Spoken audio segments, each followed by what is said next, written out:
విశాఖతో పాటు ఉత్తరాంధ్రను అతలాకుతలం చేసిన తీవ్ర వాయుగుండం ఒడిశా గోపాల్పూర్ సమీపంలో తీరం దాటింది. ఇది ఉత్తర వాయువ్య దిశగా కదులుతూ రేపు ఉదయానికి బలహీనపడే అవకాశం ఉంది.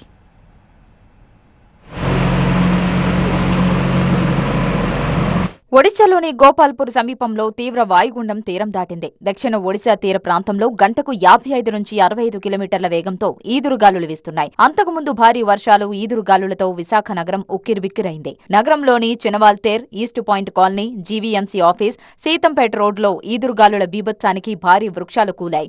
హోర్డింగ్లు నేలకొరిగాయి. ఈస్ట్ పాయింట్ కాలనీలో సోలార్ ఐరన్ పోల్స్ నేలకూలాయి. ఈదురుగాలులకు పలుచోట్ల స్టాపర్లు పడిపోయాయి. విశాఖ ఉమెన్స్ కాలేజ్ దగ్గర చెట్లతో పాటు ఐరన్ స్తంభాలు నేలకూలాయి. Allipuram main road, Pithapuram colony, Kalabharati దగ్గర కూడా చెట్లు నేలకూలాయి.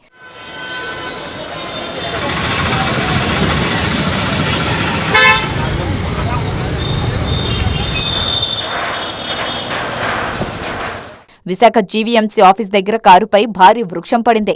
ఆ పక్క నుంచి నడుచుకుంటూ వెళ్తున్న ఓ వ్యక్తి త్రుటిలో ప్రాణాపాయం నుంచి తప్పించుకున్నాడు. మాధవధార ప్రాంతంలో కూడా కారుపై చెట్టు కూలింది. ఇక పెదవాల్తేరు మెయిన్ రోడ్లో కూడా ఓ కారుపై చెట్టు కూలింది.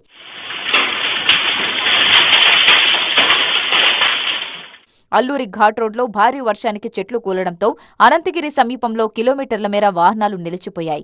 అధికారులు చెట్లను తొలగించారు. విజయనగరం జిల్లాపై వాయుగుండం ప్రభావం కనిపించింది. ఉమ్మడి జిల్లా వ్యాప్తంగా ఈదురుగాలులతో కూడిన భారీ వర్షం కురవడంతో అనేక చోట్ల రోడ్లపై చెట్లు, విద్యుత్ స్తంభాలు, హోర్డింగ్లు విరిగిపడ్డాయి. వాహనాలు ఎక్కడికక్కడే నిలిచిపోయాయి. వాహనదారులు తీవ్ర ఇబ్బందులు పడ్డారు. పలుచోట్ల సుమారు 10 గంటలకు పైగా కరెంటు సరఫరా నిలిచిపోయింది. శ్రీకాకుళం జిల్లా పలాస రెవెన్యూ డివిజన్ ని భారీ వర్షాలు అతలాకుతలం చేశాయి. మందస మండలం బహాడపల్లిలో సార మిన్నారావు అనే వ్యక్తి ఇల్లు కూలిపోయింది.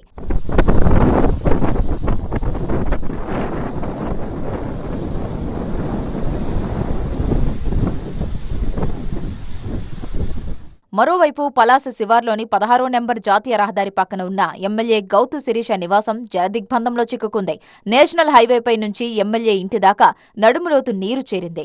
మందస మండలం కిల్లోయి దగ్గర ప్రభుత్వ ఎంపీయూపీ స్కూల్ జలదిగ్బంధంలో చిక్కుకుంది. పలాస కాశీబుగ్గ మున్సిపాలిటీ పరిధిలోని మొగిలపాడు, కాశీబుగ్గ కాంప్లెక్స్, పద్మనాభపురం దగ్గర రోడ్లపై నుంచి వర్షపు నీరు భారీగా ప్రవహిస్తోంది.